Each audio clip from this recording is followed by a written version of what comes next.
This is from Wayward Fire, and it's a question on Reddit. Trying to up my undercover game. Like the title says, I've been trying to up my game, so to speak. I work undercover at a grocery store solo, and I've had like nothing for 2 weeks. You don't work undercover. What are you talking about? I've never heard it referred to. Like, yeah, it's a secret shopper or a store walker. Like, I've heard that term, but I'm not working undercover. They say working under. This is the job, okay? I'm wondering they probably if tell them that the like employers probably say it like just to hype them up a little bit. They might like, use fun words. They're like, or they just let them say it. They let them, they're just like, they have a meeting about it. They're like, so they're like calling themselves undercover. Should we step in? And they're like, oh, we'll just let them have it. Yeah, you might as well. I mean, what are you gonna fucking do? He goes, I'm wondering if anyone, so he hasn't had anything for 2 weeks, which that sentence irritated me too, because it's like, what if people haven't been stealing for 2 weeks? You never fucking know. Like, this guy's fishing. But he goes, anything from the basics to advanced ideas would be appreciated. Edit. I work out of Ontario, and pretty much everywhere has moved away from plastic bags. So almost everyone uses a reusable bag while shopping, which apparently, That's in Canada, probably, right? Is that Ontario, it's California? Ontario, Canada. Yeah, it's Ontario, Canada. Because we're all about the reusable bags here in Canada. We just like to have we like to use a lot of plastic ones here. Yeah, we don't do that. It is kind of annoying though. Like you can't use plastic cups. You get charged 25 cents for. That was their whole plan they came up with. They're like, hey, we'll combat this issue with the environment by charging the consumer 25 cents every single time they purchase a cup to try to dissuade them from doing it. Yeah. And everybody's like, I'll just pay the 25 cents. This Shelby says, love this thread. I'm in a very similar situation at my workplace. Also work out of Ontario. Only LP working at my location and don't have open access to cameras.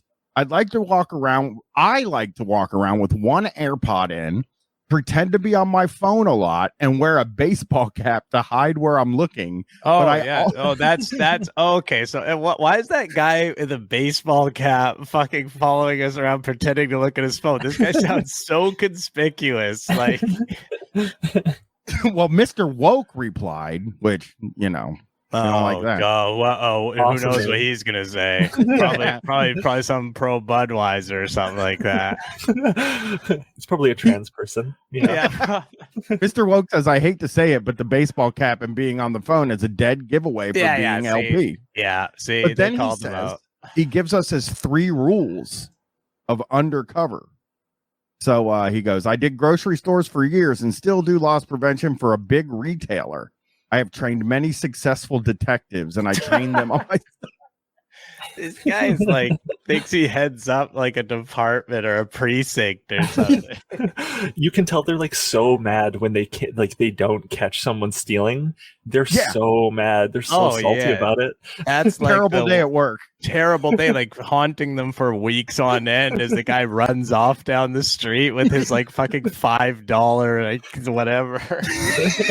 Honey, I didn't catch anybody today. And then like that's the funny thing too is like nobody ever says like, well, the goal is prevention. The goal is not to like catch people, but they love catching people. I saw a thing earlier that showed them setting traps. Like guys talking about, hey, how do you set a trap to get somebody to steal something? I would like to entrapment somebody into stealing. Is that a good thing? We don't have the same rule. It's like the bounty hunter thing where they're like, we don't have the same rules as the police.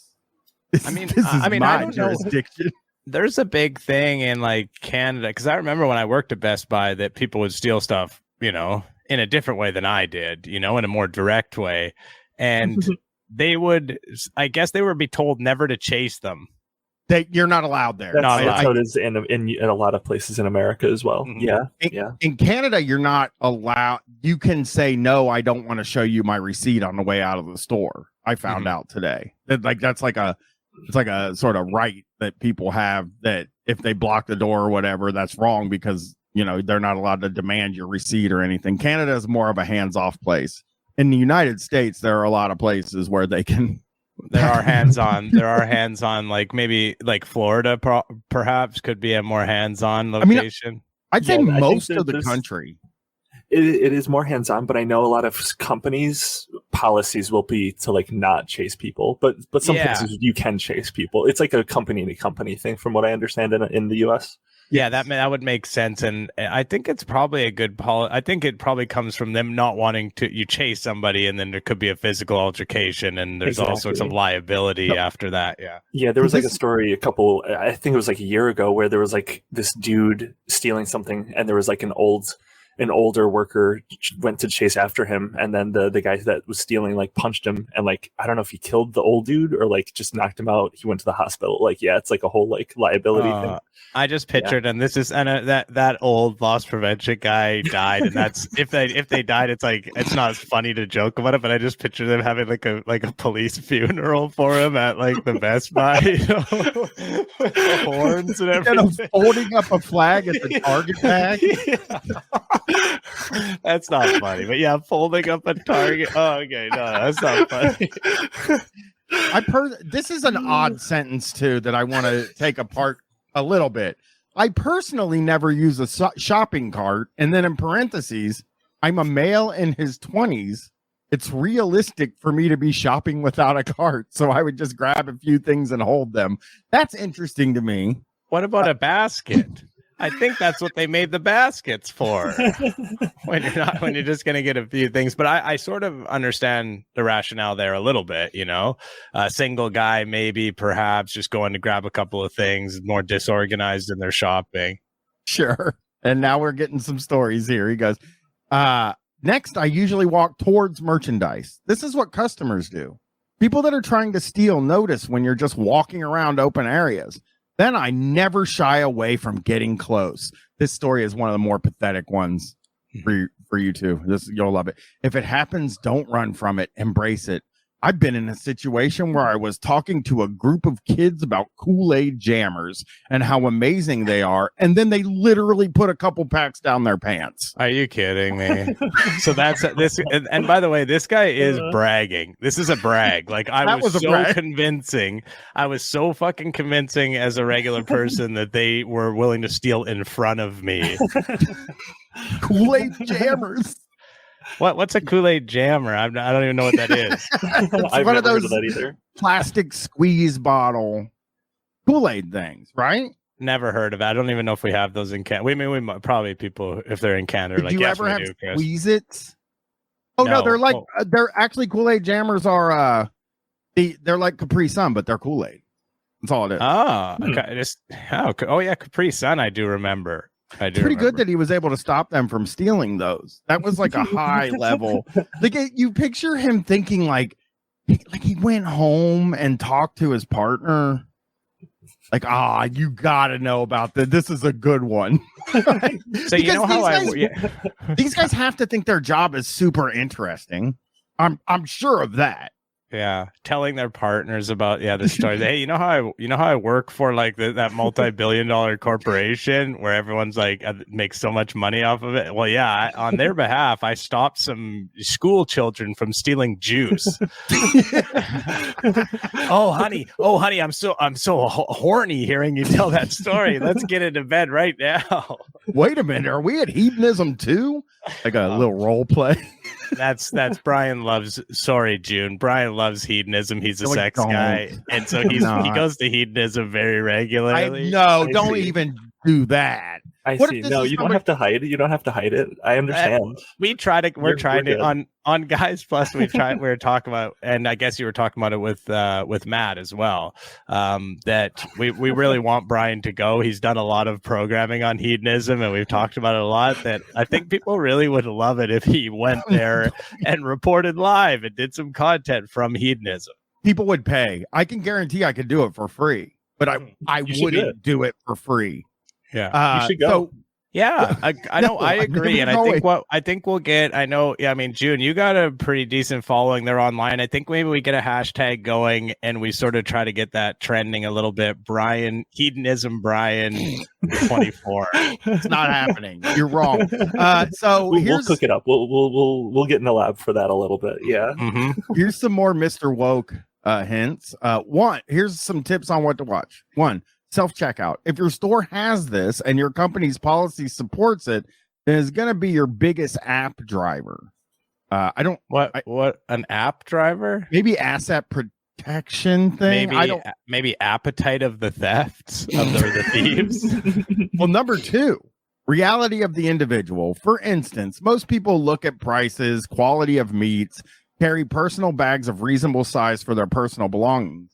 If you see anyone out of these realistic scenarios, then watch them for a bit. You might be surprised. Now, number 1, no shit. If a person's wearing a coat in the summer, like that is something he had to tell people. And number 3, this is his last hint, and there's a problem.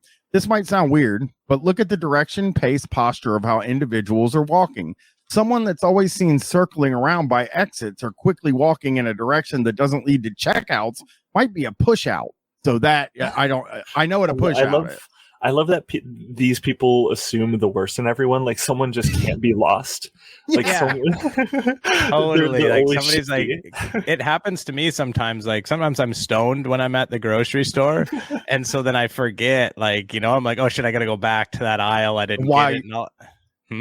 I'm sorry, you forget why you're there. Even exactly. Yeah. So I mean, that could definitely happen. And by the way, though, I know the loss prevention guys at my grocery store. I don't know if they're even trying to hide who they are. Do you know what I mean? But they're like anyone who's a regular shopper. It's these 2 very distinct looking guys who never have a grocery cart with them, and they walk around the store. Like I don't know if they're even trying to hide that they're. You know what I mean? They might be like semi undercover, more just there to stop people. Right. Well, the other part of this is someone that leans on the top handlebar of their cart might conceal small items, and someone that pulls their cart from the front could conceal in a bag. So 2 extremely normal things to do: lean on the cart and maybe sometimes pull it from the front, I guess. And this is great though. For this, we're doing a service right now, I realize, because this is like how you learn.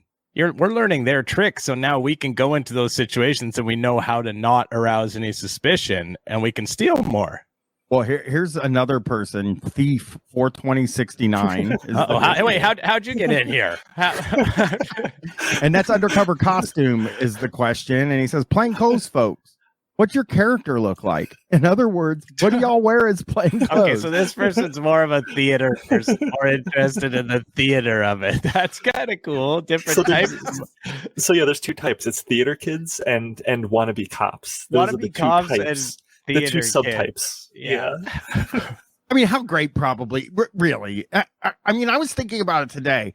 It does sound like a fun job if it wasn't like the least ethical thing I can think of to do. It seems fun. Like, as far as just the idea of just going there, if the end game wasn't trying to stop people from stealing small items from a giant corporation, then I would say, there could be some like interest in it. But I